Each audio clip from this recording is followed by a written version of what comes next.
Hello, Miss Pickering. I have reviewed your lesson for creating Oaxacan Mexican sculpture. My 8th grade project is focused on the historic culture of Oaxaca, Mexico. My students are creating 3D papier-mâché sculpture.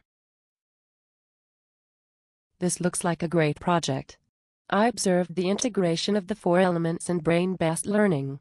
Let's review the 4 elements and how they fit into your lesson plan. I may have a few suggestions for you. That sounds great.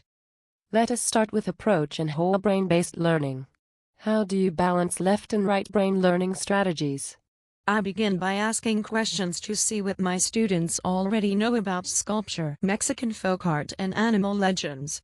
I present real-life examples of student artwork, my own artwork, and authentic Oaxacan sculpture. These strategies will appeal to right brain learners to see and touch the real examples first, as well as presenting the whole, finished project first. I will next present the magazine, Muse, February 2007 issue, in which we read as a class about the origin of Oaxacan sculpture. We will learn the traditions and cultural importance of this folk art. This will introduce words and symbols to your left brain learners and pictures for your right brain learners. This also lets the left brain students read about the subject first. My next step in the lesson plan is to show a video by Peggy Flores, how to create papier-mâché sculpture. This shows the exact process that involves building a armature from coat hanger and papier-mâché techniques. Viewing the process of building the sculpture will be appreciated by the left brain learners as it shows the parts that create the whole. At this point, I present a rubric to my students. I explain the project's finishing touch, a story or legend that they will present at the completion of the assignment. A rubric will help all students grasp the details of the project and will give concrete sequence to the left brain learners. The story or legend component integrates language arts into the assignment. The ability to choose their animal and create a fantasy creature with a story really appeals to the right brain learners as it fits with their go-with-the-flow approach to creativity. I would suggest that you provide a level of structure and predictability for your left brain students. They may feel lost and unable to make a choice. The structure will enhance class management also. Maybe I could incorporate an idea file with pictures of animals, both real and fantasy, for reference. I can also develop a checklist of procedures that the student must complete in order to meet the criteria of the rubric. Now you are on target to whole brain learning in your classroom. The next brain-based element is priming or pre-exposure. How do you address this step in your lesson?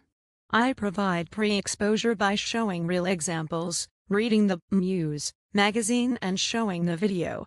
I think that my initial conversation questioning my students on their prior knowledge of Mexican folk art, sculpture, and animal legends sets the priming for the actual project. I also present an environment that is fascinating to be in, as the art room is an engaging environment. I allow students to set their own goals by choosing their projects. This brings a personal connection to the artwork. The art studio space is open to movement within the classroom. Students do group themselves as they work on their projects. I think that setting a criteria with a rubric helps students to meet expectations, and I provide daily interaction and feedback to teach the process.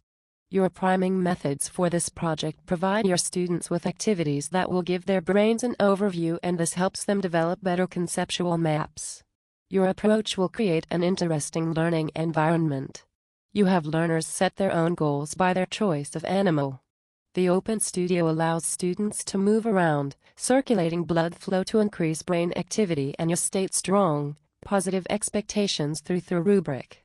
My only suggestion would be to allow your students to voice their expectations in this preliminary step. This is one area that I am not sure of the best approach.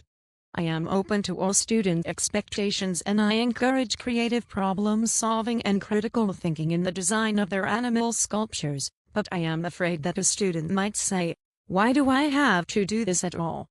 Well, that issue is directly related to motivation, but we will get to that element later. You can increase the teaching of visualization that will help students get a mind, snapshot of the project they want to create. Sketching can also help the creative process by bringing ideas up to the surface. Now tell me how you make the project interesting and engaging to your students. The stimulus is new.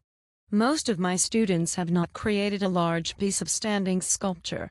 The challenge of making a 3D sculpture out of coat hangers and newspaper is huge. These steps address that the stimulus is new and challenging. The introduction of Mexican folk art is relevant to my Hispanic students. All my students are encouraged to choose an animal that has special meaning to them or invent a creature that represents a quality that they can write a story about. This process makes the project coherent and meaningful to you students.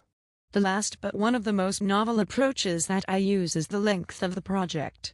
It is an entire 6-week project. This time ensures that the students learn and retain the information. There is time for experimentation, adjustment and adaptation. Projects can be reevaluated as changes occur. Stories can grow as the project does. You have addressed this element very well. Novel and interesting learning is a key to enrichment. Now the last element to look at is motivation. There are many approaches to this element. Which have you used in this lesson? I will list the ways that I motivate my students with this project. 1. I provide a sense of control and choice. 2. I encourage and provide for positive social bonding. 3. I support a sense of curiosity by creative exploration. 4. I share success stories with photos and examples of previous student artwork. 5. I provide acknowledgement of new ideas and suggestions from students. 6. I give frequent feedback that is constructive and supportive. 7. I provide the hope of success in helping them accomplish their goals. 8. I model the joy of learning by my own excitement and enthusiasm. 9. I install positive beliefs about their capability in the context of the project.